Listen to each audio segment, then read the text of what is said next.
The Hound by H.P. Lovecraft. There's a tale that comes along once in a while that gets you to think. Think about what goes on inside your own head.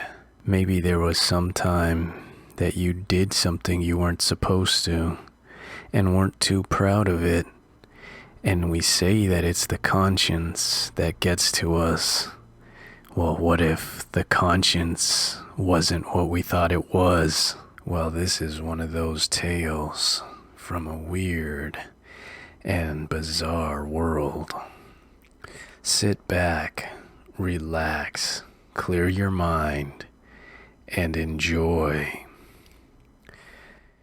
In my tortured ears there sounds unceasingly a nightmare whirring and flapping, and a faint, distant baying as of some gigantic hound. It is not dream. It is not, I fear, even madness, for too much has already happened to give me these merciful doubts. St. John is a mangled corpse. I alone know why. And such is my knowledge that I am about to blow out my brains for fear I shall be mangled in the same way. Down unlit and illimitable corridors of eldritch fantasy sweeps the black, shapeless nemesis that drives me to self-annihilation. May heaven forgive the folly and morbidity which led us both to so monstrous a fate.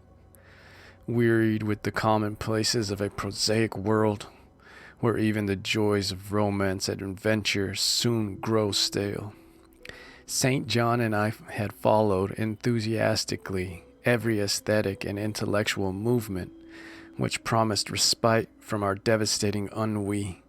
The enigmas of the symbolists and the ecstasies of the pre-Raphaelites all were ours in their time, but each new mood was drained too soon of its diverting novelty and appeal. Only the somber philosophy of the decadence could hold us, and this we found potent only by increasing gradually the depth and diabolism of our penetrations. Baudelaire and Huysmans were soon exhausted of thrills, till finally there remained for us only the more direct stimuli of unnatural personal experiences and adventures. It was this frightful emotional need which led us eventually to that detestable course which even in my present fear I mention with shame and timidity, that hideous extremity of human outrage and abhorred practice of grave robbing. I cannot reveal the details of our shocking expeditions, or catalogue even partly the worst of the trophies adorning the nameless museum we prepared in the great stone house where we jointly dwelt, alone and servantless. Our museum was a blasphemous, unthinkable place, where, with the satanic taste of neurotic virtuosi, we had assembled a universe of terror and decay to excite our jaded sensibilities. It was a secret room, far, far underground, where huge winged demons carven in basalt and onyx vomited from wide grinning mouths weird green and orange light, and hidden pneumatic pipes ruffled into kaleidoscopic dances of death and lines of red charnel things, hand in hand, woven in voluminous black hangings. Through these pipes came at will the odors our moods most craved, sometimes the scent of pale funeral lilies, sometimes the neurotic incense of imagined Eastern shrines of the kingly dead, and sometimes, how I shudder to recall it, the frightful soul upheaving stenches of the uncovered grave.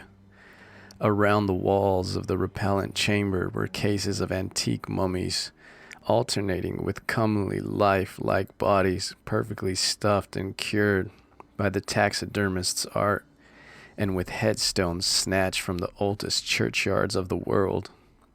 Niches here are there contained skulls of all shapes, and heads preserved in various stages of dissolution. There one might find the rotting, bald pates of famous noblemen, and the fresh and radiantly golden heads of new buried children.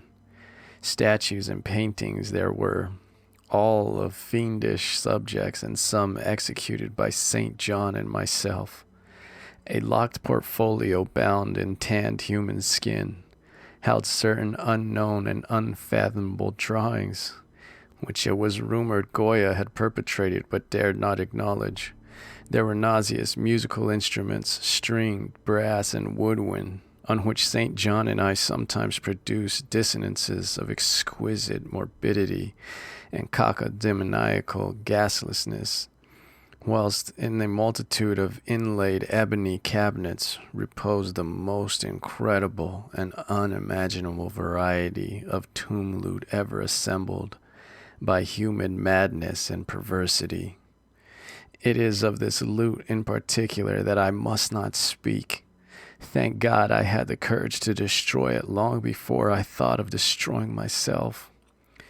The predatory excursions on which we collected our unmentionable treasures were always artistically memorable events. We were no vulgar ghouls, but worked only under certain conditions of mood, landscape, environment, weather, season, and moonlight.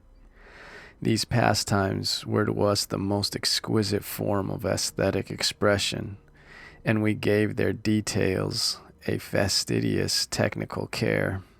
An inappropriate hour, a jarring lighting effect, or a clumsy manipulation of the damp sod would almost totally destroy for us that ecstatic titillation which followed the exhumation of some ominous, grinning secret of the earth. Our quest for novel scenes and piquant conditions was feverish and insatiate.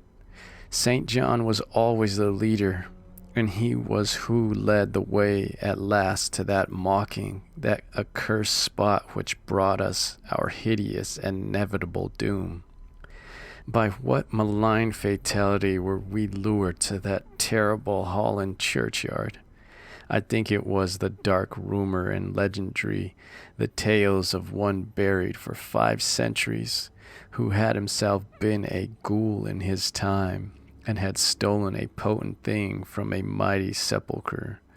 I can recall the scene in these final moments, the pale autumnal moon over the graves, casting long, horrible shadows, the grotesque trees, drooping sullenly to meet the neglected grass and the crumbling slabs, the vast legion of strangely colossal bats that flew against the moon, the antique ivied church pointing a huge spectral finger at the livid sky, the phosphorescent insects that danced like death fires under the yews in a distant corner, the odors of mold, vegetation, and less explicable things that mingled feebly with the night wind from over far swamps and seas, and worst of all, the faint, deep-toned baying of some gigantic hound, which we could neither see nor definitely place. As we heard the suggestion of baying, we shuddered, remembering the tales of the peasantry, for he whom we sought had centuries before been found in this self-same spot, torn and mangled by the claws and teeth of some unspeakable beast. I remembered how we delved into the ghoul's grave with our spades, and how we thrilled at the picture of ourselves, the grave, the pale watching moon, the horrible shadows, the grotesque trees, the titanic bats, the antique church, the dancing death fires, the sickening odors, the gently moaning night wind, and the strange, half-heard, directionless baying, of whose objective existence we could scarcely be sure. Then we struck a substance harder than the damp mold, and beheld a rotting oblong box crusted with mineral deposits from the long undisturbed ground. It was incredibly tough and thick. but so old that we finally pried it open and feasted our eyes on what it held. Much, amazingly much, was left of the object despite the lapse of 500 years. The skeleton, though crushed in places by the jaws of the thing that had killed it, held together with surprising firmness, and we gloated over the clean white skull and its long, firm teeth and its eyeless sockets that once had glowed with a charnel fever like our own. In the coffin lay an amulet of curious and exotic design, which had apparently been worn around the sleeper's neck. It was the oddly conventionalized figure of a crouching winged hound or sphinx with a semi-canine face, and was exquisitely carved in antique oriental fashion from a small piece of green jade. The expression on its features was repellent in the extreme, savoring at once of death, bestiality, and malevolence. Around the base was an inscription in characters which neither St. John nor I could identify, and on the bottom, like a maker's seal, was graven a grotesque and formidable skull. Immediately upon beholding this amulet, we knew that we must possess it, that this treasure alone was our logical pelf from the centuried grave. Even had its outlines been unfamiliar, we would have desired it. But as we looked more closely, we saw that it was not wholly unfamiliar. Alien it, indeed, was to all art and literature which sane and balanced readers know. But we recognized it as the thing hinted of in the forbidden Necronomicon of the mad Arab Abdul al-Hazred, the ghastly soul symbol of the corpse-eating cult of inaccessible Lang in Central Asia. All too well did we trace the sinister lineaments described by the old Arab demonologist, lineaments, he wrote, drawn from some obscure supernatural manifestation of souls of those who vexed and gnawed at the dead. Seizing the green jade object, we gave a last glance at the bleached and cavernized face of its owner and closed up the grave as we found it. As we hastened from that abhorrent spot, the stolen amulet in St. John's pocket, we thought we saw the bats descend in a body to the earth we had so lately rifled, as if seeking for some cursed and unholy nourishment. But the autumn moon shone weak and pale, and we could not be sure. So too, as we sailed the next day away from Holland to our home, we thought we heard the faint distant baying of some gigantic hound in the background. But the autumn wind moaned sad and wan, and we could not be sure. Part 2. Less than a week after our return to England, strange things began to happen.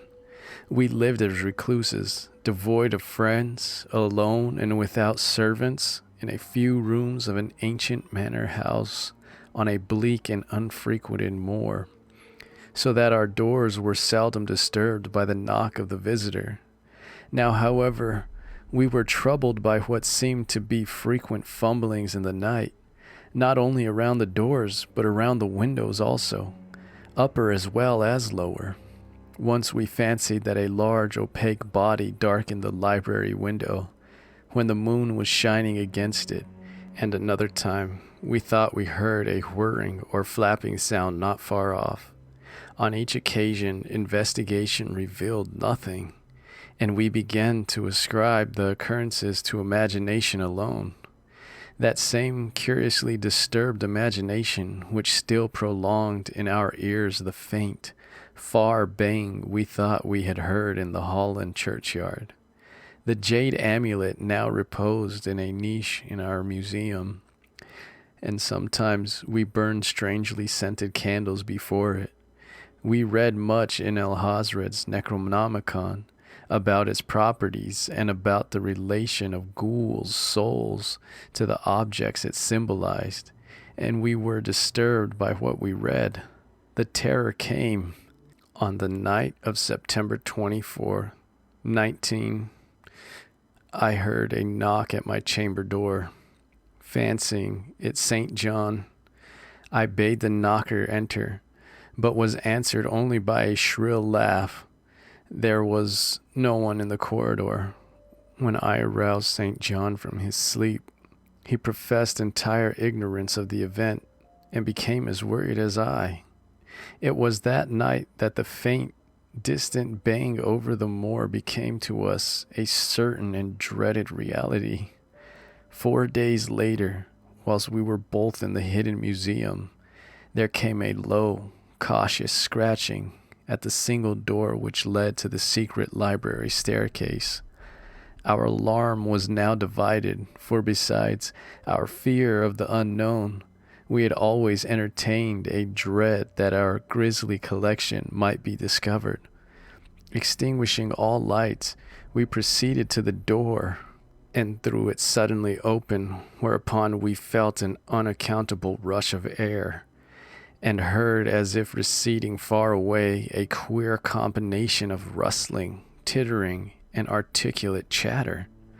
Whether we were mad, dreaming, or in our senses, we did not try to determine. We only realized, with the blackest of apprehensions, that the apparently disembodied chatter was beyond a doubt in the Dutch language. After that, we lived in growing horror and fascination. Mostly we held to the theory that we were jointly going mad from our life of unnatural excitements, but sometimes it pleased us more to dramatize ourselves as the victims of some creeping and appalling doom. Bizarre manifestations were now too frequent to count. Our lonely house was seemingly alive with the presence of some malign being whose nature we could not guess, and every night that demonic bang rolled over the wind-swept moor, always louder and louder. On October 29, we found in the soft earth underneath the library window a series of footprints utterly impossible to describe. They were as baffling as the hordes of great bats which haunted the old manor house in unprecedented and increasing numbers. The horror reached a culmination on November 18th, when St. John, walking home after dark from the distant railway station, was seized by some frightful carnivorous thing and torn to ribbons. His screams had reached the house, and I had hastened to the terrible scene in time to hear a whir of wings and see a vague black cloudy thing silhouetted against the rising moon. My friend was dying when I spoke to him, and he could not answer coherently. All he could do was to whisper, "The amulet, that damned thing." Then he collapsed, an inert mass of mangled flesh. I buried him the next midnight in one of our neglected gardens, and mumbled over his body one of the devilish rituals he had loved in life. And as I pronounced the last demonic sentence, I heard afar on the moor the faint bang of some gigantic hound. The moon was up, but I dare not look at it, and when I saw on the dim-lit moor a wide nebulous shadow sweeping from mound to mound, I shut my eyes and threw myself face down upon the ground. When I arose trembling, I know not how much later, I staggered into the house and made shocking obeisance for the enshrined amulet of green jade. Being now afraid to live alone in the ancient house on the moor, I departed on the following day for London, taking with me the amulet after destroying by fire and burial the rest of the impious collection in the museum. But after 3 nights, I heard the bang again, and before a week was over, I felt strange eyes upon me whenever it was dark. One evening as I strolled on Victoria Embankment for some needed air, I saw a black shape obscure one of the reflections of the lamps in the water. A wind stronger than the night wind rushed by, and I knew that what had befallen St. John must soon befall me. The next day, I carefully wrapped the green jade amulet and sailed for Holland. What mercy I might gain by returning the thing to its silent, sleeping owner I knew not, but I felt that I must at least try any step conceivably logical. What the Hound was, and why it pursued me, were questions still vague. But I had first heard the baying in the ancient churchyard, and every subsequent event, including St. John's dying whisper, had served to connect the curse with the stilling of the amulet. Accordingly, I sank into the nethermost abysses of despair when at an inn in Rotterdam I discovered that thieves had despoiled me of this sole means of salvation. The baying was loud that evening, and in the morning I read of a nameless deed in the vilest quarter of the city. The rabble were in terror, for upon an evil tenement had fallen a red death beyond the foulest previous crime of the neighborhood. In a squalid thieves' den, an entire family had been torn to shreds by an unknown thing which left no trace, and those around had heard all night above the usual clamor of drunken voices, a faint, deep, insistent note as of a gigantic hound. So at last I stood again in the unwholesome churchyard, where a pale winter moon cast hideous shadows, and leafless trees drooped sullenly to meet the withered, frosty grass and cracking slabs, and the ivied church pointed a jeering finger at the unfriendly sky, and the night wind howled maniacally from over frozen swamps and frigid seas. The baying was very faint now, and it ceased altogether as I approached the ancient grave I had once violated, and frightened away an abnormally large horde of bats which had been hovering curiously around it. I know not why I went thither unless to pray, or gibber out insane pleas and apologies to the calm white thing that lay within. But whatever my reason, I attacked the half-frozen sod with a desperation, partly mine and partly that of a dominating will outside myself. Excavation was much easier than I expected, though at one point I encountered a queer interruption, when a lean vulture darted down out of the cold sky and pecked frantically at the grave earth until I killed him with a blow of my spade. Finally, I reached the rotting oblong box and removed the damp nitrous cover.